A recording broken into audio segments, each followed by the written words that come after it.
What's going on, everybody? It's your boy Naruto Explain here, bringing you guys another Boruto 2 Blue Vortex discussion. Today, I want to talk to you guys about one of the things that's been on my mind since we got the leaks of the last chapter, which I'll leave my video exploring the leaks in the end credits of this video. But three things have really been on my mind heavy that I wanted to discuss before the chapter review drops on the 20th or the 21st, depending on when the translated chapter comes out and how long my editor needs to cook up the review. So today, Sunday, and Tuesday, we'll have videos going over those things that stood out. But for now, let's get into the topic of today's video, because if you're a Kawaki fan, you saw this disrespectful thumbnail and you probably want answers as to why Kawaki's getting trolled so hard. Why do I have Kawaki getting the crap beaten out of him for this commissioned thumbnail arc that I did Thursday night? Obviously, I had no idea Kawaki was going to get his head bashed in this chapter. I suspected it might happen, but it did happen, and we have to ask the question now, is Kawaki being ruined, or rather, is Kawaki a disappointment right now? Just looking at the comments I've seen in the comment section from the spoiler video, there are a lot of people saying that Kawaki stocks, they're in the mud. And I even joked about it on my Twitter account where I posted the spoiler video, but I don't agree with that at all. In all honesty, I'm a fan of how Kawaki's being handled right now. I like it a lot. And before someone says, kick this man out the kitchen, I'll just ask you to hear me out for a moment, because I initially was thinking the same thing when I first got sent the text summary of the chapter and I saw the raw scan later on that afternoon. But then as I was finishing up my workout for the day and I cleared my mind, the way that Kawaki got handled, it makes a lot of sense to me. It all goes back to the main flaw of his character, which is that Kawaki, for all the talents that he has three main weaknesses that are being exploited right now in Boruto 2 Blue Vortex. He's too quick to rush into anger, and anger allows you to be manipulated into situations and fights because you aren't thinking clearly and seeing the board clearly, which is how he got dog walk when he tried to use Sukuna Hikona on Jura. He relies too much on the power of the Karma Seal, which that is part of his arsenal. It's part of himself now, but he's showing an over-reliance on that, and he's showing an over-reliance on the ninja tech inside of his body that Amado transplanted into him when he made him into a cyborg when he was a child. Those three things are all interconnected: his anger, his ninja tech, and his Karma Seal. This idea that he was going to come out of the time skip with a handful of new powers, it didn't make sense unless there was something untapped that Ishiki possessed that he wasn't able to use when he was first physically fighting inside of Jigen and when he was resurrected using Jigen's body after Kashi and Koji killed Jigen. However, him being someone who over relies on Karma and ninja tech in his fights, that makes sense for the most part, for being honest. It's part of his character arc and it's part of his character build. It's a crucial element to it. One of the core themes of Boruto's story has been, where does science fit into this world of shinobi, and can the two things coexist, science and ninjutsu? Kawaki from his very introduction has been shown over relying on the power of science via the ninja tech inside his body, and even though he claims to hate the power of the Karma Seal, he still leans into using it whenever he's in a fight. It's almost a crutch, to a point where even Naruto called him out on it when Naruto was training him. Karma is that break glass in case of emergency power for him, and those two things have been a disruptor for the shinobi world. Ninja tech allows for combat advantages that a shinobi, they could never get on their own, and that Karma Seal that gives the power and combat experience of an Otsuki that has lived for thousands of years is given advantages that Boruto was taught in the versus Momoshiki arc. It was cheating, because you're getting something without actually working for it. Yet it's because of that that we can lose sight of the fact that Kawaki has a very strong aptitude for being a shinobi. His father was stated to have been a very talented shinobi, but due to what happened in the fourth ninja war, he lost his mind, which I totally understand, and it's consistent with what we've seen in the series itself. I had to watch Madara slaughter everyone, or if I had to fight zombie ninjas, or more than likely than not, he, like so many others, experienced Infinite Tsukuyomi, and when he came out, he said, hey, Madara was right, this world sucks. But instead of joining Madara cults like we saw in the aftermath of the fourth ninja war, which you can find out more about that in the After Naruto Shippuden playlist, Kawaki's father went into some isolated backwoods village and raised Kawaki and was drinking his problems away. He was dealing with issues in all the wrong ways. Had he had his head on his shoulders, Kawaki might have been a very talented shinobi. After all, Kawaki, he is the son of a very talented shinobi. He was shown more than once in part 1 that he's got the makings of being a capable ninja himself. Despite not being raised in a ninja village, Kawaki still underwent change in chakra nature drill training, and he learned fire release off screen under Naruto's watchful eye. Kawaki still learned the shadow clone jutsu. He didn't work with Naruto for more than 6 months, but he made strides that showed Kawaki if he had been brought into the way of the shinobi the way that Naruto was trying to get him to buy in, Kawaki could have taken an even bigger step forward. In fact, Kawaki could be very dangerous if he blended the art of ninjutsu, ninja tech, and Karma Seal together. What we're seeing here is that with Kawaki getting himself broken down in the way that he has, it's the narrative forcing Kawaki to see his own limitations as a fighter. He's relied so heavily on his own power, or rather the power that was given to him via ninja tools and the Karma Seal. He's being forced to see that none of that means anything when he's faced with a race that has a direct connection to the very species that Kawaki hates so much and that Kawaki is on a genetic level, the Otsutsuki clan.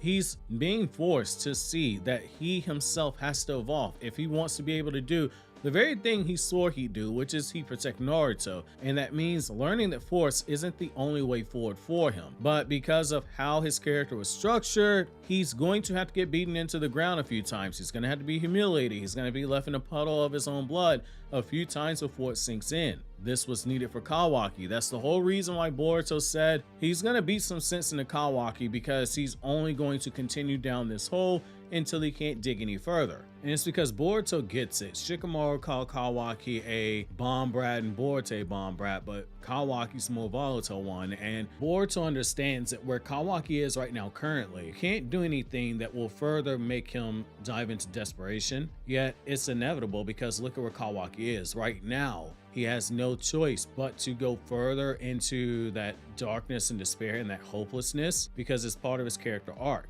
Look at what happened when Kawaki thought that the walls are closing in on him and he was running out of options. You had the last 8 chapters of Boruto's manga roughly swing everything into different directions because of Kawaki behaving the way that he did. We're spiraling towards a very dangerous situation.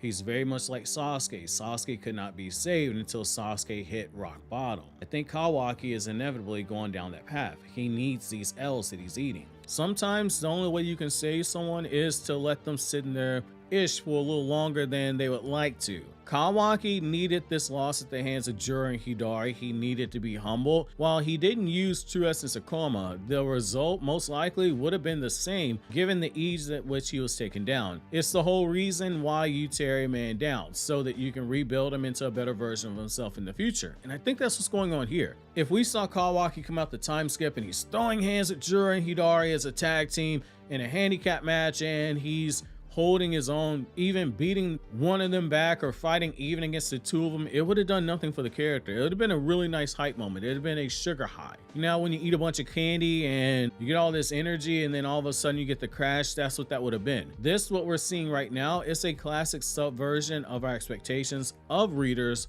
for the better, because he now has an obstacle to overcome, and it directly pays off his internal struggle. When we left him at the end of Boruto Naruto Next Generations, Kawaki, while he wasn't the strongest, he was definitely a lot stronger than Boruto.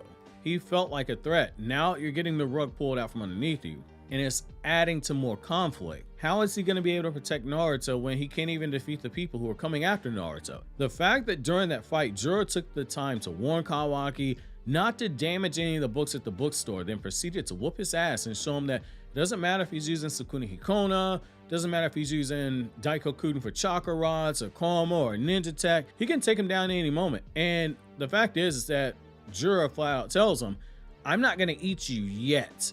He's an afterthought. And the fact that Jura and Hidari are going further into Konoha and not bothering to eat Kawaki again, a literal Otsutsuki, that's the biggest form of disrespect you can get, because it's basically saying, I can end you at any time and you're not my most important priority. That's been the common theme for Kawaki here in Boruto 2 Blue Vortex, and I think it's important to keep our eyes on. Before we start saying that his character is being ruined, we need to look at what the narrative's doing.